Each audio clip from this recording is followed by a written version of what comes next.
বিচার কোনো ব্যাপার নাই কাফের সমাজে। তারপরে এত পেরেশান হয়ে গেছিল বাবা এর কুচরিত্রে যে বাবা ছেলেকে মারার চেষ্টা করতো, ছেলে বাবাকে মারার চেষ্টা করতো।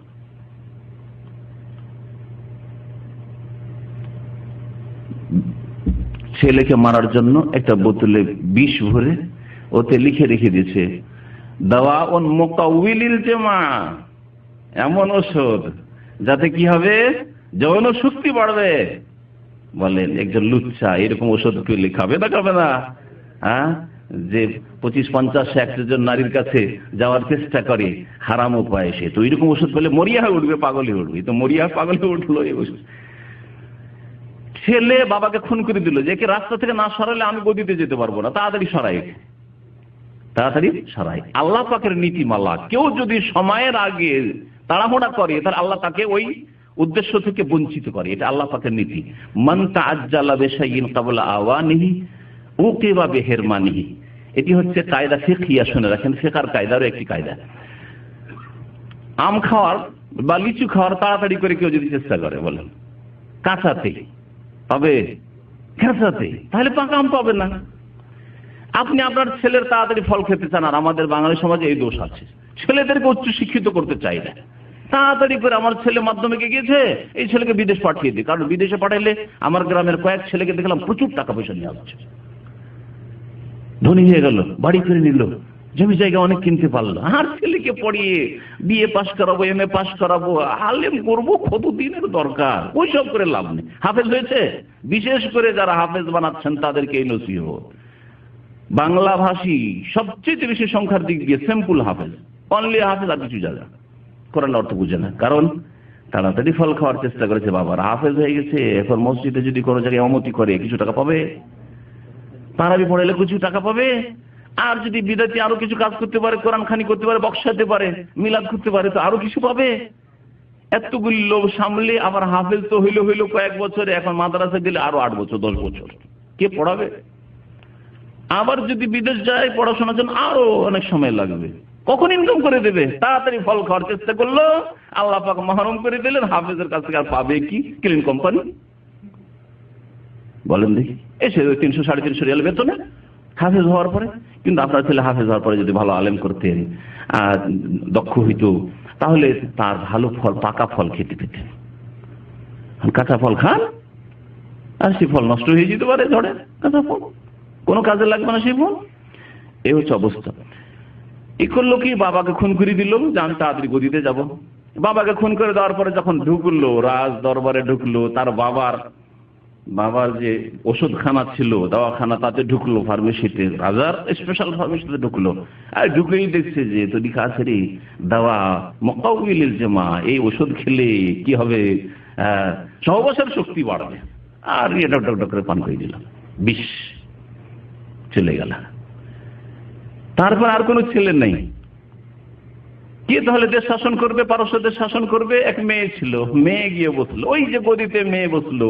নবী করিম সাল্লাল্লাহু আলাইহি ওয়াসাল্লাম জীবদ্দশায় খবর পেলেন যে ওই রাজা কিসরা যে চিঠির সাথে, আমার চিঠি ইসলামের দাওয়াত দিয়েছেন, তার সাথে বেয়াদবি করেছিল, আবার দূতের সাথে বেয়াদবি করেছিল, তাকে খুন করেছে তার ছেলে, আর তার ছেলেও গেছে বিষ খেয়ে। এখন তার মেয়ে আছে, আর সে মেয়ে গদিতে বসেছে, মহিলা গদিতে বসেছে। সহিহ বুখারীর হাদিস, নবী করিম সাল্লাল্লাহু আলাইহি ওয়াসাল্লাম বললেন, লান ইউফলিহা কওমুন ওয়াল্লাউ আমরাহুম ইমরাআ, কখনো সেই জাতি কল্যাণ পাবে না, সেই জাতির শান্তি হবে না যেই জাতি তাদের নেতৃত্ব দিয়ে দেবে, ন্যস্ত করে দেবে ইমরা, মহিলাকে দিয়ে দেবে। যদি জবরদস্তি চলে যায় আপনার ইচ্ছার উল্টো, তাহলে আল্লাহ পাক আপনাকে রক্ষা করবেন। কিন্তু আপনি যদি দেন, দিয়ে পাঠান মহিলাকে, তাহলে কখনো সেই জাতি ফালাহ পাবে না। লাই ইউফলিহা কওমুন ওয়াল্লাহু আমরাহুম ইমরা।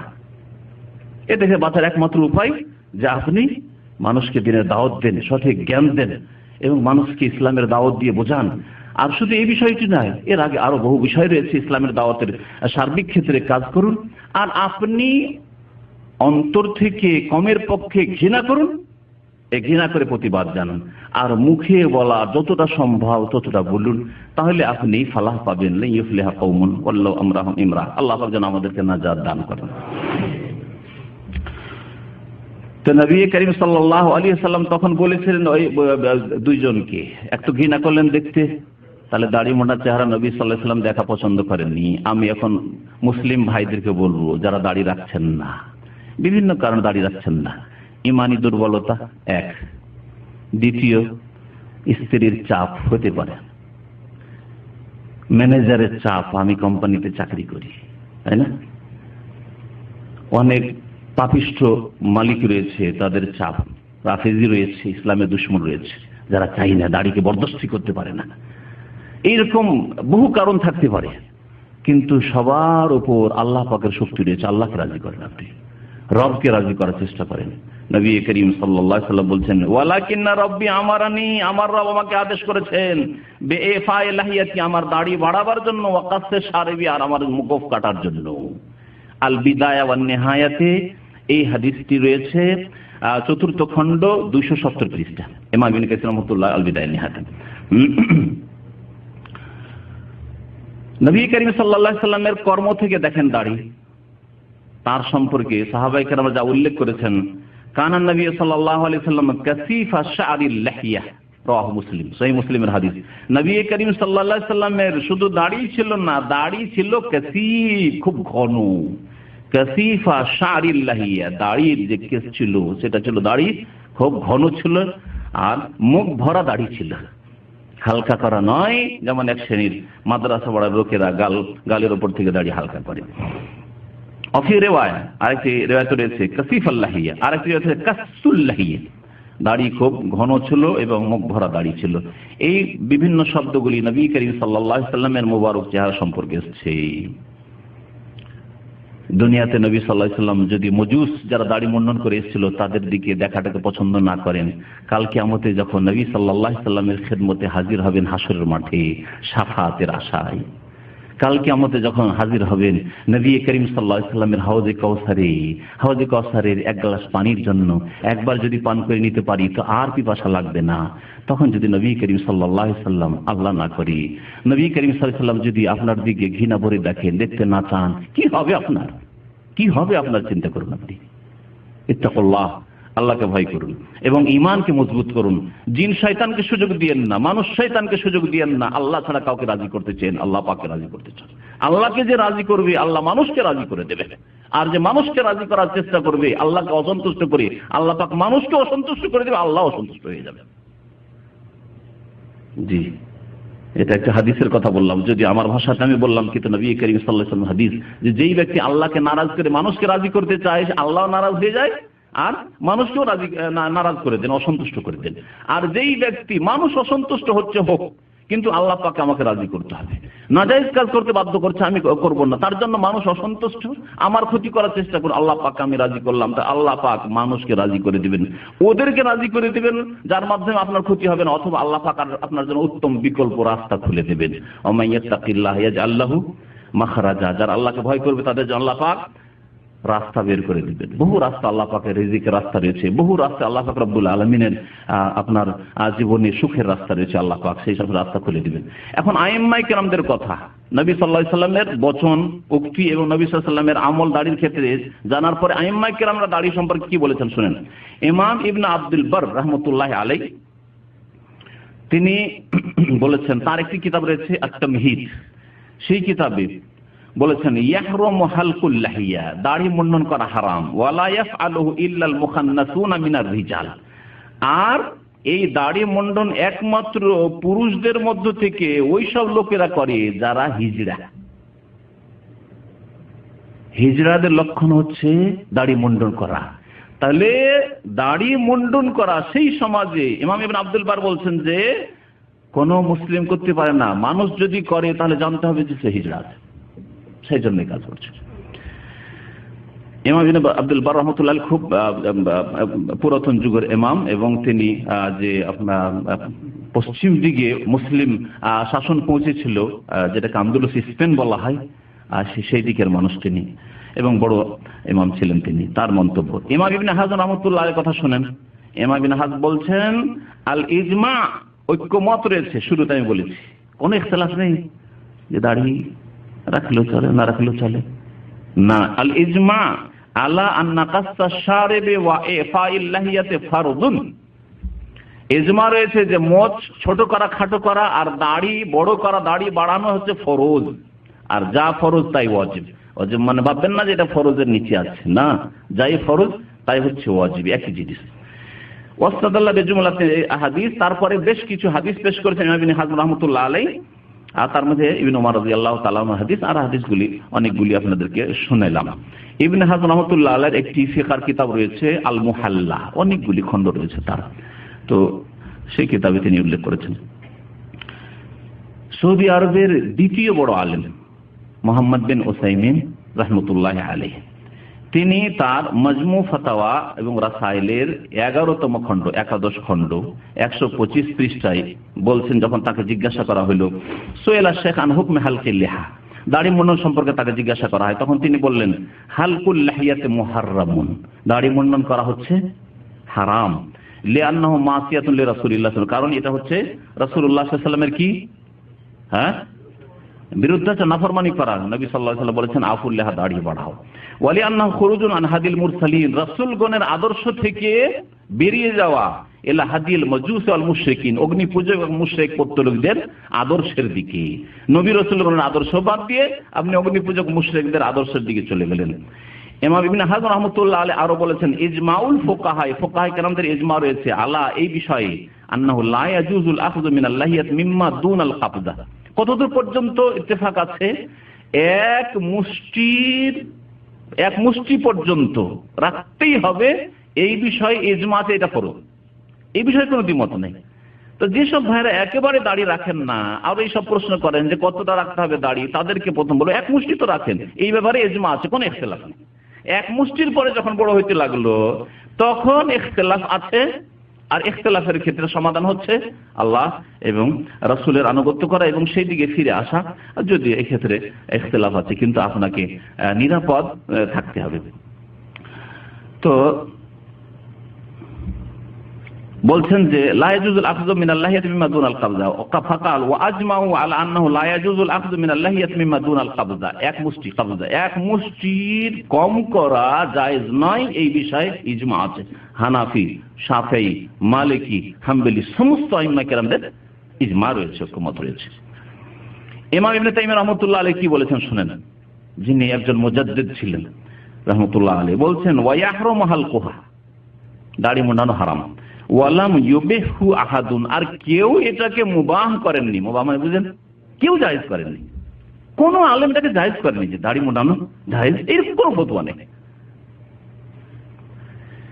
আইলাম ইউফাজ আন আহাদিন মিনাল মুতাকাদ্দিমিন, পূর্ব যুগে সাহাবায়ে কেরাম, তাবেঈন, তাবা তাবেঈন, আইম্মা কেরামদের মধ্যে কোন ইমাম, কোন আলেম এটাকে দাড়ি মুন্ডনকে জায়েজ করেননি। ওয়ালা হুফিজা, যদি এটা থাকতো লামা খাফি আলা মিসরি শাইখুল ইসলাম ইবনে তাইমিয়া, তার ইবনে তাইমিয়া রাহমাতুল্লাহ আলাইহি যিনি ইলমের সমুদ্র ছিলেন, তার উপর এটা উজ্জ্ব থাকতো না, যে জানতে পারলেন না যে কোনো বিখ্যাত কোনো আলেমের ফতোয়া আছে যে দাড়ি মুন্ডন করা চলে, দাড়ি রাখা সুন্নাত, সুতরাং রাখলেও চলে, না রাখলেও চলে, এমন কথা ইসলামে নেই। পাকিস্তানের একজন আলেম আব্দুস সাত্তার আদ-দেহলভী, দিল্লির লোক ছিলেন, তারপরে তারা ওই দেশ ভাগ হওয়ার পর যখন হিন্দুস্তান পাকিস্তান হয় তখন তারা পাকিস্তান চলে যান, করাচি। তিনি তার দাড়ির একটি কিতাবে লিখেছেন একটা সুন্দর কথা, সেটা আমাদের শোনাই। বলছেন অমিনান নাস মান ইয়াহলিকুনা লিহাহুম, কিছু লোকেরা আছে মুসলিম যারা দাড়ি মুন্ডন করে, ওয়ায়াবতাগুনা বিযালিকা মারদাত আজওয়াজিহিম, আর তা দিয়ে স্ত্রীকে রাজি করতে চায়, স্ত্রী রাজি করতে চায়, অথবা বিবাহ করতে যাচ্ছে, না বিবাহ করছে এখন দাড়ি রাখা যাবে না, রাজি করে নিয়ে আসতে হবে। এই যে স্ত্রী নতুন স্ত্রীকে রাজি করুক অথবা পুরাতন স্ত্রীকে রাজি করুক, যেটা ঘরে আছে কয়েক বছর ধরে, এই স্ত্রীদের গায়রুল্লাহকে, আল্লাহ ছাড়া অন্যকে রাজি করতে চায় দাড়ি মুন্ডানোর মাধ্যমে। বন্ধু বান্ধবকে রাজি করতে চায়, বন্ধু মহল তবে এইরকমই দাড়ি মুন্ডা, তাদেরকে খুশি করতে চায়, মুদিরকে রাজি করতে চায়, ম্যানেজারকে, কফিলকে রাজি করতে চায়, এইরকম যদি কেউ থাকে। অথচ আল্লাহ পাক বলেছেন সূরা তাওবার আয়াত নম্বর 62 আল্লাহ পাক ইরশাদ করেছেন ওয়াল্লাহু ওয়া রাসূলুহু আহাক্কু আন ইউরদু, আল্লাহ পাক বেশি হক রাখেন যে তাকে রাজি করবেন, এবং তার রাসূল বেশি হক রাখেন যে তাকে বেশি রাজি করবেন। আপনি কাকে রাজি করবেন? আল্লাহকে রাজি করবেন, তিনি বেশি হকদার, আর রাসূলুল্লাহ সাল্লাল্লাহু আলাইহি ওয়াসাল্লামকে রাজি করবেন, রাসূলুল্লাহ সাল্লাল্লাহু আলাইহি ওয়াসাল্লামকে অসন্তুষ্ট করবেন, আল্লাহ পাককে অসন্তুষ্ট করবেন, আর মানুষকে রাজি করবেন। যেসব মানুষ পাপে ডুবে আছে, পাপিষ্ট গুনাহগার ফাসিক। সৌদি আরবের স্থায়ী কমিটি আছে ফতোয়ার, লাজনা দাইমা ওটাকে বলা হয়, তাদের একটি ফতোয়ার কিতাব আছে অনেক খণ্ডে, 5ম খণ্ড 156 পৃষ্ঠায়।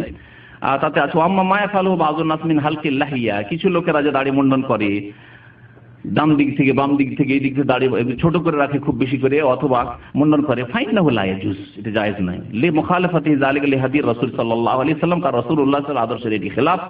ওয়া আমরিহি বিইফাইহা, নবী সাল্লাল্লাহু আলাইহি ওয়াসাল্লাম বাড়াইতে বলেছেন। ওয়াল আমরু ইয়াকতাজিল উজুব, আর নবীর আদেশ হচ্ছে ওয়াজিব, নবীর আদেশ পালন করা হচ্ছে ওয়াজিব। হাত্তা ইউজাদা সারিফুন, যতক্ষণ পর্যন্ত কোনো গ্রিন সিগন্যাল না পাবো যে না ওয়াজিব নয় আমার কথা, এরকম কোন সিগন্যাল নেই। আন আসলি ওয়ালা নাআলা মা ইয়াসরিফু আন যালিক, আমরা এমন কোন দলিল জানি না যে যা দিয়ে বলবেন যে না এটা সুন্নতে চলে এসেছে, করলেও চলে না করলেও চলে, এমন কিছু জানি না। সুতরাং দাড়ি বাড়ানো হচ্ছে ওয়াজিব। মাজমুয়া ফাতাওয়া মাকালাত 3য় খণ্ডে এই বিষয়টি উল্লেখ করা হয়েছে। সময় থাকলে দাড়ির উপকারিতা বলে দিই, যাতে করে আরেকটা আলোচনা না করতে হয়। দাড়ির উপকারিতা সংক্ষেপে বলি, 7টি উপকারিতা আমি নোট করেছি, 7টি উপকারিতা। প্রথম উপকারিতা হচ্ছে যা উল্লেখ করা হয়েছে, মুশরিক বিজাতিদের বহুত্ববাদীদের বিরোধিতা করা, এটা ইসলামের একটা মৌলিক নীতিমালা। মুহররমের রোজার ক্ষেত্রে তারা ইহুদির একটি রোজা রাখে, আমাদের যদি 2টি রোজা রাখতে হয়, তাহলে দাড়ির মাধ্যমে তারা দাড়ি মুন্ডন করে, আপনি দাড়ি রেখে তাদের বিরোধিতা করবেন। বিভিন্ন ক্ষেত্রে মুশরিকদের বিরোধিতা করার আদেশ রয়েছে ইসলামে।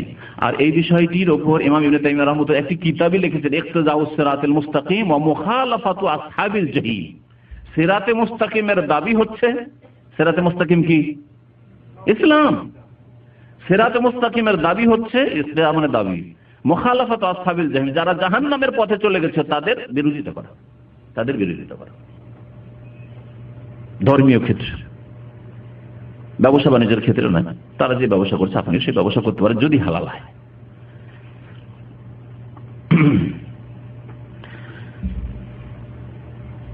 তিনি বলছেন কালা শাইখুল ইবনে তাইমিয়া রাহমাতুল্লাহ, ওয়া আকাল্লু আহওয়ালি হাযাল হাদিস, যে হাদিসটি শুনে মান তাশাব্বাহা বিকওমিন, যদি কোন জাতির সাথে সাদৃশ্যতা অবলম্বন করে ফাহুয়া মিনহুম, তাদের অন্তর্ভুক্ত হবেন। বলছে এই হাদিস সর্বনিম্ন এতটুকু প্রমাণ করে যে আত-তাহরীম, কাফেরের সাদৃশ্যতা হারাম। ওয়াইন কানা যাহিরুহু ইয়াকতাজি কুফরুল মুতাশাব্বিহ, যদিও বাহ্যিক হাদিস বলে যদি কেউ বিজাতির সাদৃশ্যতা অবলম্বন করে তাদের দলে শামিল হবে, মানে কাফের হয়ে যেতে পারে, এই আশঙ্কাও আছে। কিন্তু যদি ওটা নাও ধরলাম, কমপক্ষে কাফেরদের সাদৃশ্যতা হারাম, এটা বোঝা গেল। বলেছেন তিনি একটি সুন্দর কথা ওই কিতাবে, যে ইন্না ফি মুওয়াফাকাতিল কুফফার তা'যীজাল লিমাহুম আলাইহি, কাফেরদের যদি অনুকরণ করেন, কাফেরদের পিছনে পিছনে চলেন, তাহলে তাদেরকে শক্তিশালী করা হয়, শক্তিশালী করা হয়। দাড়ি তারা রাখে না, আপনি রাখলেন না, তাহলে দল ভারী কাদের করলেন? তাদের করলেন। বিমানবন্দরে অথবা রেল স্টেশনে কারো দাড়ি নেই, মুসলিম ও মুসলিম কারো দাঁড়িয়ে নেই, তাদের দল ভারী। 1-2জন দাড়িওয়ালা আছে, মনে করেছে আল্লাহ দুনিয়া সিজনুল মুমিন ওয়া জান্নাতুল কাফির, এই দুনিয়া মুমিনের জন্য সত্যি জেলখানা, মনে হয় জেলখানাতে একা আছে। স্টেশনে একটি লোক আমার অনুসারী পাই না, আমার মতো পাই না, মুসলিম পাচ্ছি না দেখতে। বিমানবন্দরে একটিও দেখতে পাচ্ছি না। কি করে কাকে জিজ্ঞেস করো তোমার নাম কি, ভাই তুমি মুসলিম কিনা, ভাই জিজ্ঞেস করো। কিন্তু যদি দাড়িওয়ালা 50 জন দেখেন, 50 জন না 10 জন দিয়ে দেখেন, অন্তর খুশি হয়ে যায়, আলহামদুলিল্লাহ আমার মুমিন ভাই বোনরা আছে। বোম্বাই যখন প্রোগ্রাম করতাম পিস টিভির, তখন 2 ঘন্টার রাস্তা ওই আমাদের বক্তব্য হোটেল থেকে নিয়ে যেত, অনেক সময় লেগে যেত। তো রাস্তায় যেতাম, বিভিন্ন এলাকায় বোরখা যখন দেখতাম, যখন দাড়ি দেখতাম, অন্তরটা খুশি হয়ে যেত, আলহামদুলিল্লাহ দিনী ভাইরা আছে এখানে, দিনী বোনেরা আছে এখানে, খুশি হয়েছে। তাছাড়া তো বোঝা যেত না, হয় বোরখা দিলে বুঝতে পারতাম যে এটা মুসলিম এলাকা, আশেপাশে মসজিদ নিশ্চয় হবে, আর না হলে দাড়ি দেখলে বুঝতে পারতাম। আপনি কাকে খুশি করছেন? তাহলে দাড়ি শক্তিশালী করছেন ওদেরকে, যারা দাড়ি রাখে না, বিজাতিকে আপনি শক্তিশালী করছেন দাড়ি মুন্ডনের মাধ্যমে। আচ্ছা, তারপরে কোন জাতির যদি অনুকরণ করেন তারা খুশি হয়, তারা খুশি হয়। যে কোনো দলের নিয়ম, ওদের যদি আপনি অনুকরণ করেন ওরা খুশি হবে, ওদের দল ভারী হলে খুশি হবে। বেনামাজির রুমে থাকেন, আপনি একা নামাজ পড়েন, কিছুই যদি না বলেন তবু ওদের কষ্ট হয়, আর নামাজ যদি না পড়ে খুব খুশি আপনার উপর, ফ্রি খাওয়াবে হয়তো।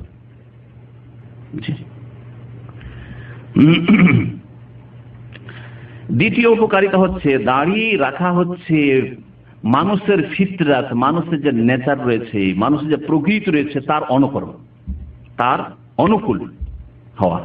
মানুষের ফিতরাত আল্লাহ পাক রব্বুল যেইভাবে মানুষকে সৃষ্টি করেছেন এবং থাকতে বলেছেন সেটা হচ্ছে দাড়ি রাখা। আর যেই জায়গার চুলগুলি লোমগুলি ক্ষতিকর হবে সেগুলি আল্লাহ সাফ করতে বলেছেন। বগল সাফ করতে বলেছেন, মুখ ছোট করতে বলেছেন, নামের নিচের স্থান ছোট মুন্ডন করতে বলেছেন, সাফ করতে বলেছেন, কারণ এগুলি ক্ষতিকর হবে সেই জন্য।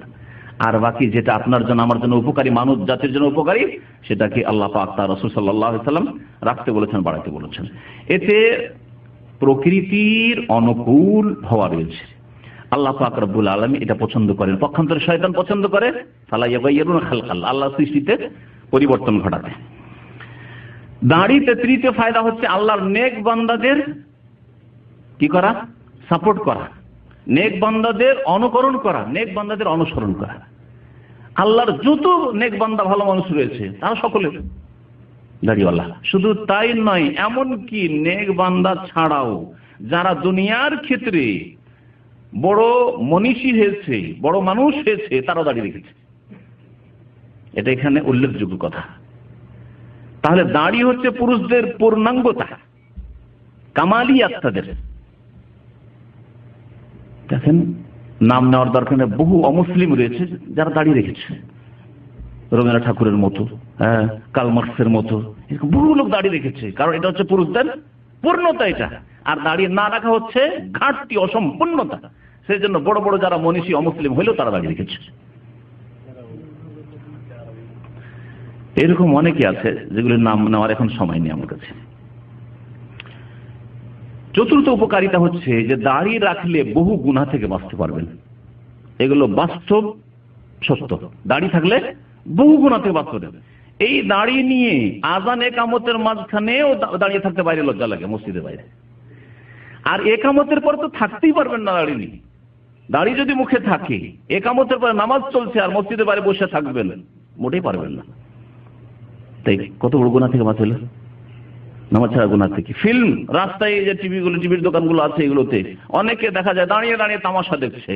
দাড়িওয়ালা মানুষ কখনো এরকম দাঁড়িয়ে দেখতে পারবে না, পারবে? কখনো পারবে না। গুনাহ থেকে বাঁচাল না, বাঁচাল না।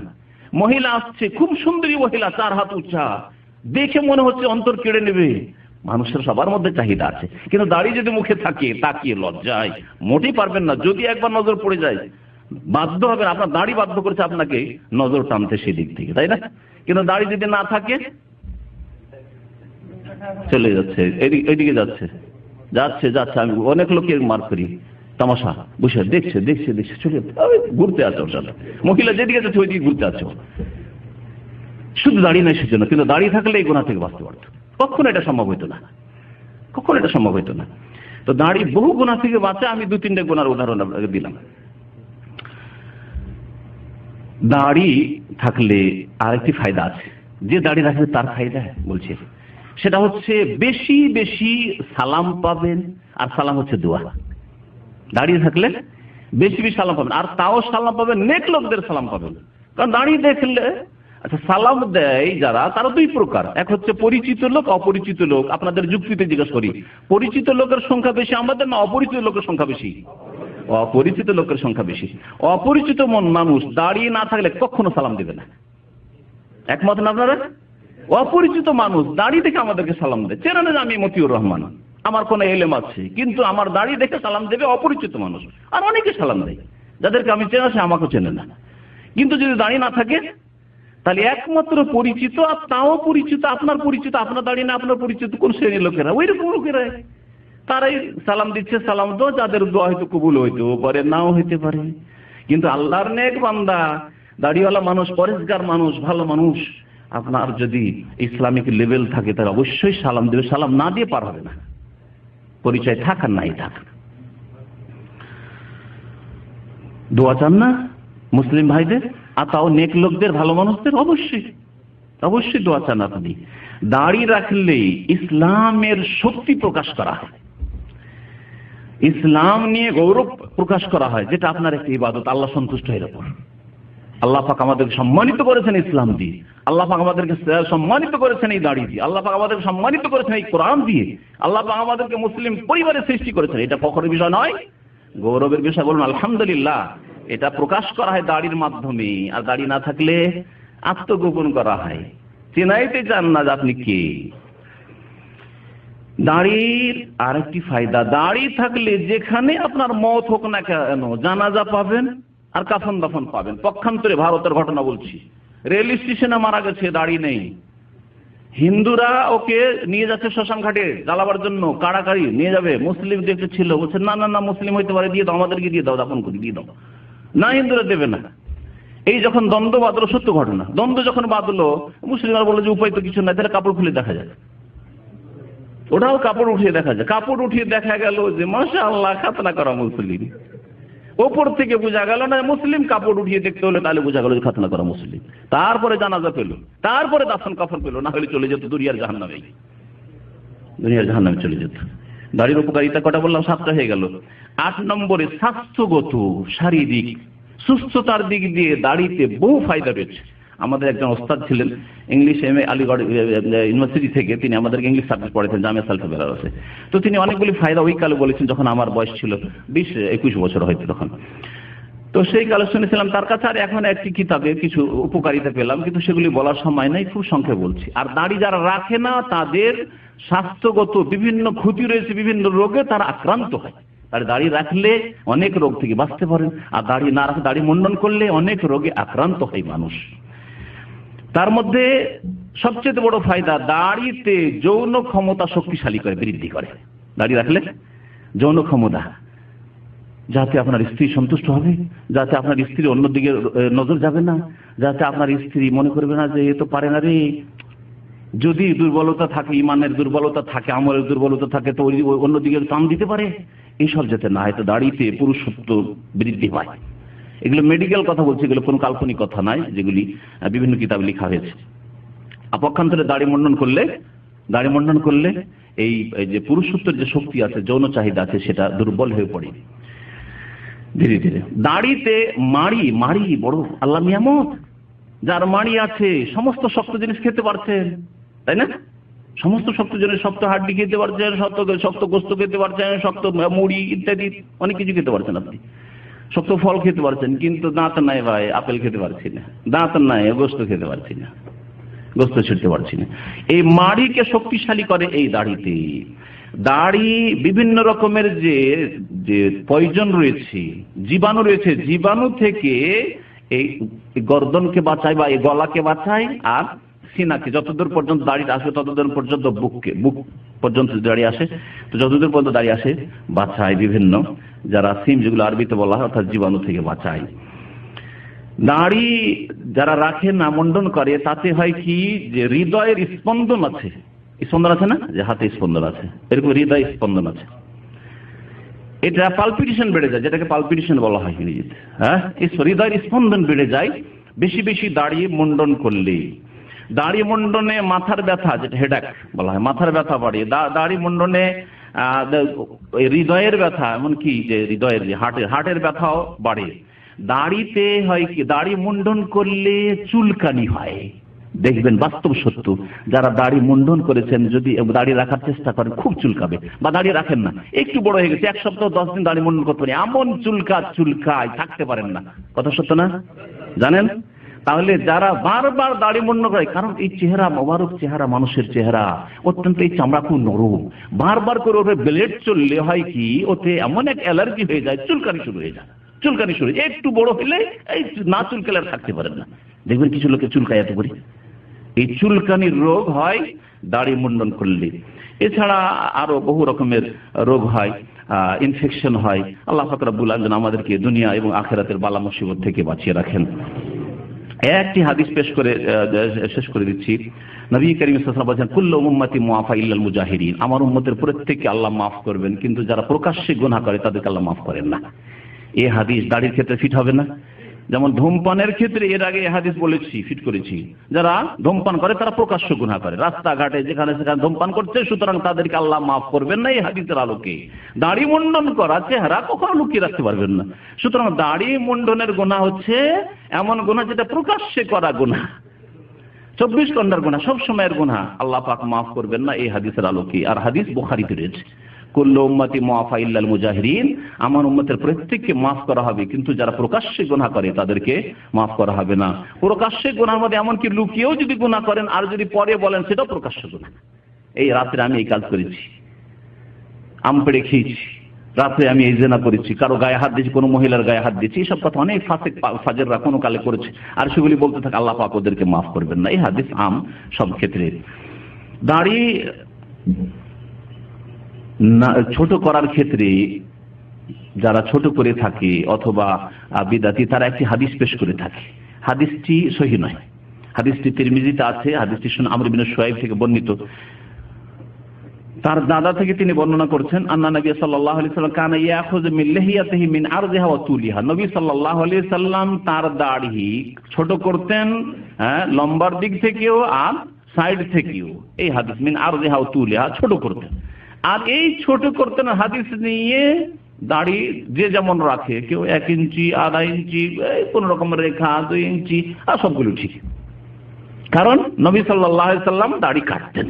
এই হাদিস পেশ করে থাকে, হাদিস তিরমিজিতে আছে। কিন্তু শোনেন ভালো করে, পুরুষ না নারী দেখতে হবে না, এমনিতে বলে দেবেন পুরুষ, এমনিতে বলে দেবেন নারী। হ্যাঁ, তো হাদিস রাসূলের হাদিস না আসলে জাল কথা, সেটা তো জানতে হবে, সহিহ জানতে হবে। ইমাম তিরমিজি খুদ বলছেন হাযা হাদিসুন গরীবুন, এই হাদিস হচ্ছে আশ্চর্যজনক হাদিস। গরীব মানে হচ্ছে আশ্চর্য, এই হাদিস সহিহ নয়, গরীব। ইমাম তিরমিজির পরিভাষায় যঈফকে বলা হয়। তারপরে কেমন যঈফ শুনেন, মুনকার বা একবারে মওযু জাল শুনেন। সামিআতু মুহাম্মদ বিন ইসমাঈল, ইমাম তিরমিজির ওস্তাদ ছিলেন ইমাম বুখারী রাহমাতুল্লাহ আলাইহি। ইমাম বুখারীর নাম হচ্ছে মুহাম্মদ বিন ইসমাঈল বুখারী। বলছে আমি আমার ওস্তাদ মুহাম্মদ বিন ইসমাঈল বুখারীকে শুনেছি ইয়াকুল ওমর বিন হারুন মুকারিবুল হাদিস। এর সনদে একজন বর্ণনাকারী আছে ওমর বিন হারুন, এ হচ্ছে হাদিসের ক্ষেত্রে দুর্বল। লা আরিফু লাহু হাদিসান, তার কোনো হাদিস আমি জানি না। তারপরে বলছেন যে এমন কোন হাদিস জানি না যে তার হাদিস সহিহ হয়। ওয়াকাল ইয়ানফারিদু বিহি ইল্লা হাযাল হাদিস, তার সম্পর্কে বলছেন লা আরিফু লাহু হাদিসান লা আসলা লাইসা লাহু আসন আও কাল ইয়ানফারিদু বিহি ইল্লা হাযাল হাদিস। এই হাদিস এই দুর্বল মানুষ একাই বর্ণনা করেছে, তার সাথে কেউ দেয়নি, তার সাপোর্টে কেউ নেই। অর্থাৎ এই হাদিস বয়ান করার ক্ষেত্রে শুধু একাই, আর সেই ব্যক্তি হচ্ছে যঈফ। একজন দুর্বল মানুষ কোন সংবাদ যদি দেয় তার কথা বিশ্বাস করবেন, কিন্তু আর যদি 2-4-5 জন বলে তাহলে সেটা বিশ্বাস করবেন। তার সমর্থনে কেউ এই কথা বর্ণনা করেননি। আরো শুনেন এই হাদিস সম্পর্কে ইমাম ইবনুল জাওজি রাহমাতুল্লাহ আলাইহি তার একটি জাল কিতাব হাদিস রয়েছে, তাতে বলেছেন, তার আরেকটি কিতাব আছে আল ইলাল মুতানাহিয়া, তাতে বলছেন হাযা হাদিসুন লা ইয়াসবুতু আন রাসূলিল্লাহ সাল্লাল্লাহু আলাইহি ওয়াসাল্লাম। এই হাদিস রাসূলুল্লাহ সাল্লাল্লাহু আলাইহি ওয়াসাল্লাম থেকে প্রমাণিত নয়, সাব্যস্ত নয়। ওয়াল মুত্তাহাম বিহি, আর এই হাদিস যে গড়েছে বা মিথ্যা রচনা করেছে ওমর বিন হারুন আল বালাখি, বালাখ এলাকার লোক। কাল উকাইলি, ইমাম উকাইলি বলেছেন লা ইউরাফু ইল্লা বিহি, একে চিনে না কেউ, এই এক হাদিস বয়ান করেছে। কাল ইয়াহিয়া, ইমাম ইয়াহিয়া বিন মাইন রাহমাতুল্লাহ আলাইহি, ইমাম ইয়াহিয়া বিন মাইন রাহমাতুল্লাহ, তিনি হুয়া কাযযাব বলেছেন, এ মিথ্যুক ছিল, কাযযাব। ওয়াকাল আন-নাসাই, ইমাম নাসাই, যে নাসাই হাদিস আছে তার ইমাম, তিনি বলছেন মাতরুক, পরিত্যক্তই, একে মুহাদ্দিসরা ছেড়ে দিয়েছিল, এর হাদিস মুহাদ্দিসরা নিতেন না। ওয়াকাল আল বুখারী, আর ইমাম বুখারী বলেছেন লা আরিফু লি ওমর বিন হারুন হাদিসান লা আসলা লাহু ইল্লা হাযা, এই ওমর বিন হারুন হাদিস, এই হাদিসটি আমি জানি না। ওয়াকাল ইবনে হিব্বান, ইমাম ইবনে হিব্বান বলছেন ইয়ারবি আন ইসতিকাতিল মুদালাত, বড় বড় বিশ্বস্ত বর্ণনাকারী থেকে সে বড় বড় মুসিবতের কথা বর্ণনা করে, মানে একেবারে অবান্তর হাদিস, বানাওয়াট হাদিস সে বয়ান করতো। ওয়ায়াদাই শাইখুন লাম ইয়ারহাম, এমন এমন শাইখের ওস্তাদের নাম নিত যাদেরকে দেখে উনি সে। কেউ যদি আমাকে না দেখে বলে যে ওনার দার্সে বসছি, তো কত বড় মিথ্যুক সে। তো এইরকম কাজ করতো এই ওমর বিন হারুন আল বালাখি। এই হাদিস সম্পর্কে শোনালাম। তারপরে শেষখানে বলবো যে আল্লাহ পাক রব্বুল আলামিন কোরআনে কারীমে ইরশাদ করে সূরা বাকারা আয়াত নম্বর 137-এ, ফাইন আমানু বিমিসলি মা আমানতুম বিহি, তোমরা যদি ওইরকম ঈমান নিয়ে আসো যেমন সাহাবারা ঈমান নিয়ে এসেছেন, সাহাবাদের যেমন দাড়ি ছিল তোমরা যদি ওইরকম দাড়ি রাখো, হ্যাঁ, ফাকাদি তাহাদাও, তাহলে এটা হচ্ছে হেদায়েতের পথ, তাহলেই হেদায়েত প্রাপ্ত। ওয়াইন তাওয়াল্লাও, আর যদি মুখ ফিরিয়ে নাও, ফাইন্নামা হুম ফি শিকাক, তাহলে বিক্ষিপ্ত অবস্থায় জীবন যাপন করে ফাসায়াকফিকাহুমুল্লাহ, আল্লাহ যথেষ্ট হবেন। সূরা জুমার আয়াত নম্বর 18-তে আল্লাহ পাক ইরশাদ করেছেন, আমরা এতক্ষণ যে সব কথা দাড়ি সম্পর্কে শুনলাম, আমাদের এখন ভূমিকা কেমন হওয়া উচিত? কাউকে আঘাত করার জন্য বলিনি, আর কারো ঠাট্টা বিদ্রুপ করার জন্য বলিনি, ইসলাহের জন্য বলেছি। আল্লাহ পাক যেন তৌফিক দান করেন। আল্লাহ পাক বলছেন আল্লাযীনা ইয়াসতামিউনাল কওল, আমাদের ভূমিকা কি হওয়া উচিত ভালো কথা শোনার পরে। জ্ঞানী মানুষ কারা? আল্লাহ বলছেন যে যারা কথা শুনে, ইয়াসতামিউনাল কওলা, যারা শুনে না রাস্তায় বসে থাকে ওরা ভালো মানুষ না।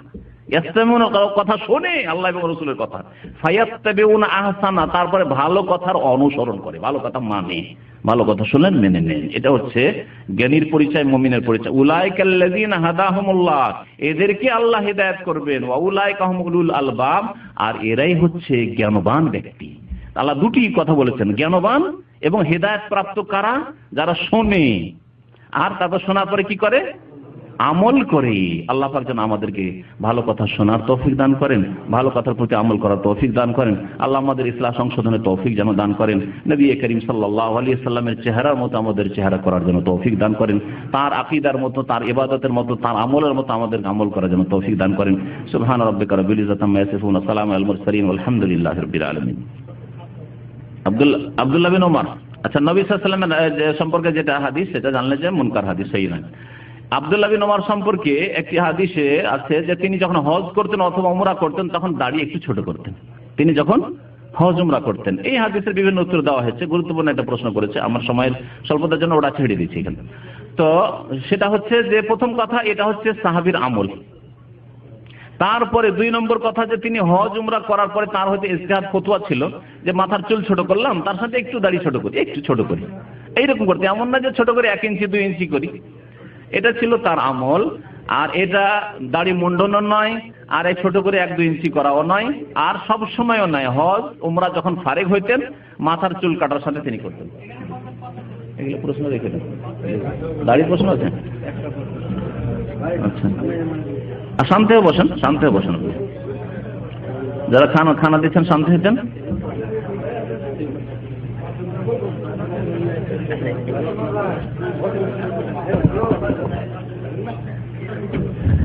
একটি প্রশ্ন আর আছে, প্রশ্নের উত্তরটা দিতে হবে দাড়ি সম্পর্কে।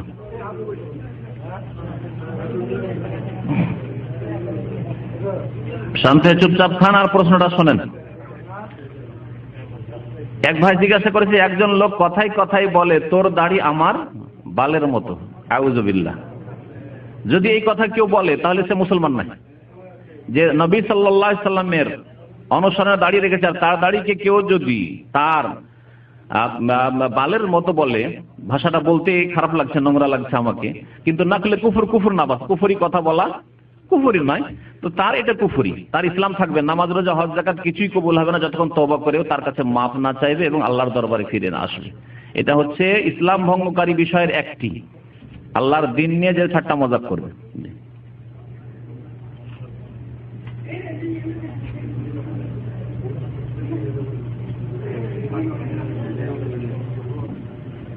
দাড়ি সম্পর্কে যদি কোনো প্রশ্ন থাকে আপনাদের, গত সপ্তাহের আলোচনায় আশা করি মনে আছে আপনাদের, তাহলে প্রশ্ন এখনই করতে পারেন। আর দাড়ি সম্পর্কে আর 2টি কথা আমি ততক্ষণ বলবো, 2টি কথা বলবো, ততক্ষণ আপনাদের যদি কোনো প্রশ্ন থাকে তো করতে পারেন।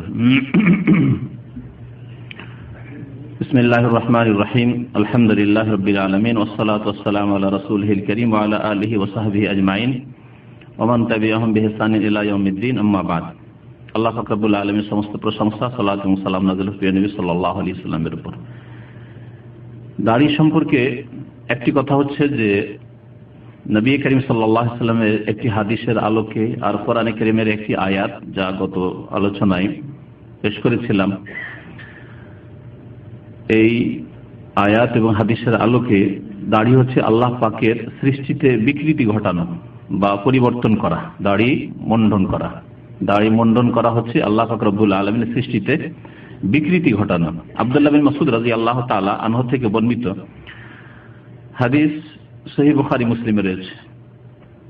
তিনি হাদিস বর্ণনা করলেন যে লানাল্লাহুল ওয়াসিমা ওয়াল মুস্তাওসিমা, আল্লাহ পাক লানত করেছেন যারা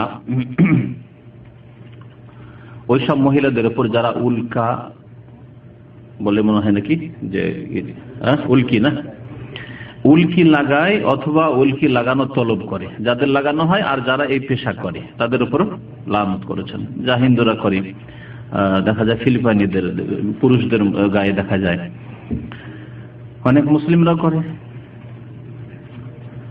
ওয়াল মুতানাম্মিসাত, এবং ওই সব মহিলাদের উপর লানত করেছেন যারা এই ভুরুর চুলকে চিকন করে, সাজসজ্জিত হওয়ার জন্য মহিলারা এইসব কাজ করে, তাই না, এটাকে চিকন করে, তাদের উপর লানত করা হয়েছে। যারা এই পেশা করে আর যাদের করা হয়, অর্থাৎ যারা বিউটি পার্লার খুলে রেখেছে তাদের উপর লানত রয়েছে এই কাজের জন্য, হারাম কাজের জন্য। আর যেসব মহিলারা ওখানে যায় আর এই করে নেই, ভুরু চিকন করে নেই সৌন্দর্য বাড়ানোর জন্য, তাদের উপর আল্লাহ পাকের লানত অভিশাপ রয়েছে, অর্থাৎ এগুলি হচ্ছে কাবিরা গুনাহ।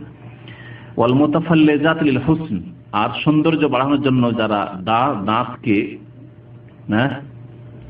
ঘষে ঘষে চিকন করে, সুন্দর করে, ধারালো করে, তো তাদের উপর লানত রয়েছে। আর এগুলি মহিলারা করে, এই জন্য মহিলাদের সেগা শব্দ দিয়ে হাদিসে বর্ণনা করা হয়েছে, কিন্তু যদি পুরুষও করে তবুও তাদের উপর লানত রয়েছে। আল মুগায়্যিরাত খালকাল্লাহ, আর যারা আল্লাহ পাকের সৃষ্টিতে বিকৃতি ঘটায় তাদের উপরও লানত রয়েছে। আল্লাহ পাকের সৃষ্টিতে যারা বিকৃতি ঘটায় তাদের উপর লানত রয়েছে। দাড়ি পুরুষদের জন্য হচ্ছে জিনত, সুতরাং যারা দাড়ি মুন্ডন করলো তারা আল্লাহ পাকের সৃষ্টিতে বিকৃতি ঘটালো, তাদের উপর লানত রয়েছে। এই হাদিস আব্দুল্লাহ ইবনে মাসউদ রাদিয়াল্লাহু তাআলা আনহু যখন বর্ণনা করলেন নবী করিম সাল্লাল্লাহু আলাইহি ওয়াসাল্লাম থেকে, ফাবাদা যালিকা ইমরাতাম মিন বনি আসাদ, আসাদ গোত্রের এক মহিলার কাছে এই খবর পৌঁছিল যাকে উম্মে ইয়াকুব বলা হতো। সে বলল যে ইন্নাহু বালাগানি আনকা আন্নাকা লানতা কাইতা ওয়া কাইতা, আব্দুল্লাহ ইবনে মাসউদকে বলছে আপনি নাকি এইরকম মহিলাদের ওপর যারা এইসব কাজগুলি করে তাদের উপর লানত করেছেন এবং আল্লাহ পাকের লানতের কথা বর্ণনা করেছেন। তখন তিনি বলেন ওমালি মান লানা রাসূলুল্লাহ সাল্লাল্লাহু আলাইহি ওয়া সাল্লাম ফি কিতাবিল্লাহ, কেন আমি লানত করব না, অভিশাপের কথা বর্ণনা করব না যার উপর অভিশাপ করেছেন রাসূলুল্লাহ সাল্লাল্লাহু আলাইহি ওয়াসাল্লাম, এবং সেটি কোরআনে কারীমে রয়েছে, আল্লাহর কিতাবে রয়েছে। আল্লাহর কিতাবে রয়েছে মানে কোরআনে কারীমে রয়েছে। ফাকালাত, সেই মহিলা বলল, লাকাদ কারাতু মা বাইনা লাহওয়া ইল্লা হাওয়াইল, আমি কোরআনে কারীম শুরু থেকে শেষ পর্যন্ত পড়েছি। মা বাইনা দাফাতাইন বলা হয়, মা বাইনা লাহওয়াইল, এই দুই তখতা, এই একটা আর একটা, এই দিক থেকে ওই দিক পর্যন্ত পুরো কোরআনে কারীম পড়েছি। কোথাও তো পাইনি যে এই ধরনের নারীরা বা যারা আল্লাহ সৃষ্টিতে বিকৃতি ঘটায় আর সেগুলি এর উপর লানত হয়েছে, যেসব কথা বর্ণনা করা হলো এই হাদিসে। তখন ইবনে মাসউদ কি বলছেন শুনেন, বললেন লাইন কুনতে কারাতিহি লাকাদ ওয়াজাদতি, তুমি যদি ভালো করে মনোযোগ দিয়ে কোরআন পড়তে তাহলে অবশ্যই পেতে, কোরআনে আছে কিন্তু তুমি মনোযোগ দিয়ে পড়নি সেজন্য পাওনি। আমা কারাতে, তুমি কি পড়নি, এই আয়াত সূরা হাশরের আয়াত নম্বর 7 এর একটা অংশ, ওমা আতাকুমুর রাসূলু ফাখুযুহু ওমা নাহাকুম আনহু ফান্তাহু, যা রাসূল সাল্লাল্লাহু আলাইহি ওয়াসাল্লাম দিয়েছেন তা নিয়ে নাও, ওমা নাহাকুম আনহু, যা থেকে নিষেধ করেছেন তা থেকে বিরত থাকো। রাসূলুল্লাহ সাল্লাল্লাহু আলাইহি ওয়াসাল্লাম এইগুলি দিয়েছেন না দেননি? এইরকম পাপ যারা করবে তাদের উপর লানত হবে, এ কথা বলেছেন না বলেননি? আর রাসূলুল্লাহ সাল্লাল্লাহু আলাইহি ওয়াসাল্লাম যা দিয়েছেন তা গ্রহণ করতে কোরআনে কারীমে বলা হয়েছে, তাহলে কোরআনে কারীমে মওজুদ আছে এই বিধান। কিভাবে দলিল পেশ করলেন ইবনে মাসউদ রাদিয়াল্লাহু তাআলা। এখানে আরো রাসূলুল্লাহ সাল্লাল্লাহু আলাইহি ওয়াসাল্লাম দাড়ি দিয়েছেন না দেননি? অবশ্যই দিয়েছেন। যা রাসূল সাল্লাল্লাহু আলাইহি ওয়াসাল্লাম দিয়েছেন তা ফাখুযুহু, গ্রহণ করো। ওমানাহাকুম, রাসূলুল্লাহ সাল্লাল্লাহু আলাইহি ওয়াসাল্লাম অগ্নি পূজকদের, মুশরিকদের, পৌত্তলিকদের যারা দাড়ি মুন্ডন করে তাদের বিরোধিতা করতে বলেছেন না বলেননি? ফান্তাহু, সুতরাং বিরত থাকো। আরেকটি হাদিস ইবনে আব্বাস রাদিয়াল্লাহু তাআলা আনহুমা থেকে শোনাবো দাড়ির ক্ষেত্রে। তাতে ইবনে আব্বাস রাদিয়াল্লাহু তাআলা আনহু বর্ণনা করেছেন যে লানা রাসূলুল্লাহ সাল্লাল্লাহু আলাইহি ওয়াসাল্লাম আল মুতাশাব্বিহাত বির রিজালি মিনান নিসা ওয়াল মুতাশাব্বিহিনা বিন নিসা মিনার রিজাল। হাদিসটি তিরমিজিতে রয়েছে এবং হাদিস সহিহ। বলছেন যে রাসূলুল্লাহ সাল্লাল্লাহু আলাইহি ওয়াসাল্লাম লানত করেছেন ওই সব মহিলাদের উপর যারা পুরুষদের বেশভূষা গ্রহণ করে, পুরুষদের সাদৃশ্যতা অবলম্বন করে। আর ওই রকমই ওয়াল মুতাশাব্বিহিনা বিন নিসা মিনার রিজাল, ওই সব পুরুষদের উপর লানত করেছেন রাসূলুল্লাহ সাল্লাল্লাহু আলাইহি ওয়াসাল্লাম, আল্লাহর রহমত থেকে বঞ্চিত হওয়ার দোয়া করেছেন। আল্লাহর রহমত থেকে বঞ্চিত কেরা? আল্লাহ পাকের অভিসম্পাত হোক এদের উপর, এই দোয়া করেছেন রাসূলুল্লাহ সাল্লাল্লাহু আলাইহি ওয়াসাল্লাম ওই সব পুরুষদের উপর যারা নারীদের বেশভূষা গ্রহণ করে। আর দাড়ি মুন্ডন করা হচ্ছে নারীদের সাদৃশ্যতা অবলম্বন করা, বেশভূষা গ্রহণ করা। সুতরাং এই দুইটি কথা বললাম যাতে করে আমরা আরো সংশোধন হতে পারি। আর এই ক্ষেত্রে আমাদের ইমানের দুর্বলতা যেন না আসে। আল্লাহকে ভয় কর, ফালা তাখাফুহুম ওয়া খাফুন ইন কুনতুম মুমিনিন। মানুষকে ভয় করিও না, তোমার মুদির ম্যানেজারকে ভয় করিও না, আর কাফেরকে ভয় করিও না, খাফুনি, একমাত্র আমাকে ভয় করো, আল্লাহ পাককে ভয় করো, ইন কুনতুম মুমিন, যদি সত্যিকার অর্থে মুমিন হও। আল্লাহ পাক যেন আমাদের সংশোধন করার তৌফিক দান করেন। দাড়ি সম্পর্কে আরেকটি কথা বলবো, সেটা হচ্ছে যে দাড়ির সম্পর্কে একটা ইজমার কথা গত সপ্তাহে বলেছিলাম। সেটা কি? ঐক্যমত রয়েছে যে কমপক্ষে এক মুষ্টি কেমন করে, কি একজন আমাদের ভাই ধরে দেখান দেখি, হ্যাঁ দাড়ি এক মুষ্টি, আপনি থুতনি থেকে ধরবেন এইখান থেকে, তাই না?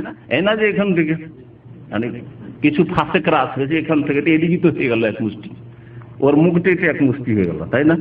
এটা নয়, এটা হচ্ছে ইজমা, মানে কারো ইখতিলাফ নেই। হানাফি, শাফি, মালিকি, হাম্বলি কোনো আলেম পাবেন না, কোনো ইমাম পাবেন না যারা বলছেন না দাড়ি 1 ইঞ্চি 2 ইঞ্চি রাখলেও চলে, এরকম কোনো পাবেন না। তবে কিছু মডার্ন লোক হইতে পারে, তাদের কাছে মডার্ন ইসলাম আছে, তাদের কাছে কোরআন হাদিসের দলিল নেই। তারপরে এক মুষ্টির পরে, এমন নয় যে এক মুষ্টি পরে রাখতে হবে না, এটা নয়, কিন্তু এক মুষ্টির পরে বাকিটা লম্বা যে হচ্ছে, আপনি ধরে দেখেন এক মুষ্টি সেটা বড় আছে, তাই না? ধরেন আগে ধরে দেখেন এক মুষ্টি সেটা বড় আছে, বাকিটার অবস্থা কি? বাকিটা সম্পর্কে 3টি মত আছে উলামায়ে কেরামদের, আইম্মায়ে কেরামদের 3টি মত আছে। একটি হচ্ছে বাকিটাও ওয়াজিব, মানে যত বড় হবে একেবারে আপন অবস্থায় ছাড়তে হবে, এটাও ওয়াজিব, এটা একটি মত। এই মতের উপর সৌদি আরবের অধিকাংশ উলামায়ে কেরামগণ। আর আরেকটি মত হচ্ছে যে বাকি এক মুষ্টির যতটা হবে সেটা হচ্ছে মুস্তাহাব, সেটা হচ্ছে মুস্তাহাব। ইমাম নববী রাহমাতুল্লাহ আলাইহি যেমন বলেছেন, আল্লামা নাসিরুদ্দিন আলবানী বলেছেন, এরকম বহু উলামায়ে কেরামরা আছেন যারা বলছেন যে বাকিটা হচ্ছে মুস্তাহাব, মানে কেটে নিতে এমন কথা নেই, তারপরে রাখেন ভালো। আর আরেকটি মত আছে যেটা ভুল, সেটা হচ্ছে যে না বাস এক মুষ্টি যথেষ্ট, আর না।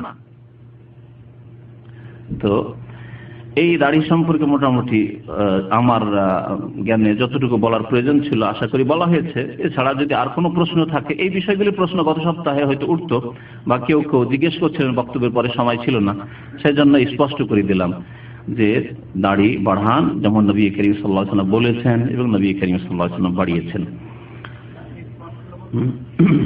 দাড়ি সম্পর্কে, হ্যাঁ দাড়ি সম্পর্কে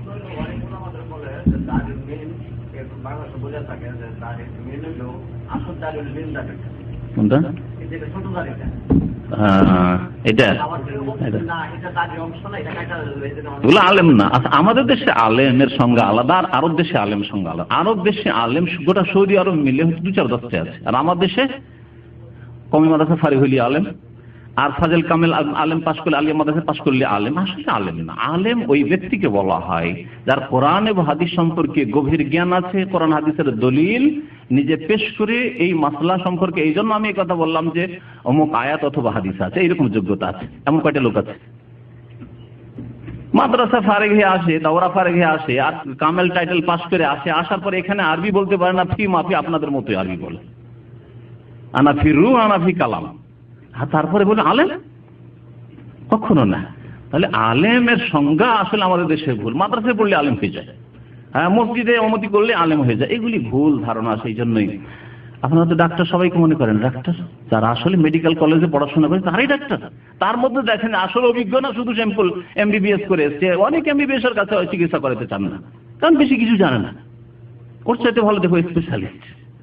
তাহলে দুনিয়ার ক্ষেত্রে স্পেশালিস্ট খোঁজ করেন, আর দিনের ক্ষেত্রে, আখিরাতের ক্ষেত্রে, যেখানে জান্নাত জাহান্নামের ব্যাপার, যেখানে আপনার ঈমান হারিয়ে যাওয়ার ব্যাপার বা ঈমান রক্ষার ব্যাপার, সেখানে আপনি স্পেশালিস্ট খুঁজবেন না, যাকে তাকে আলেম বলবেন।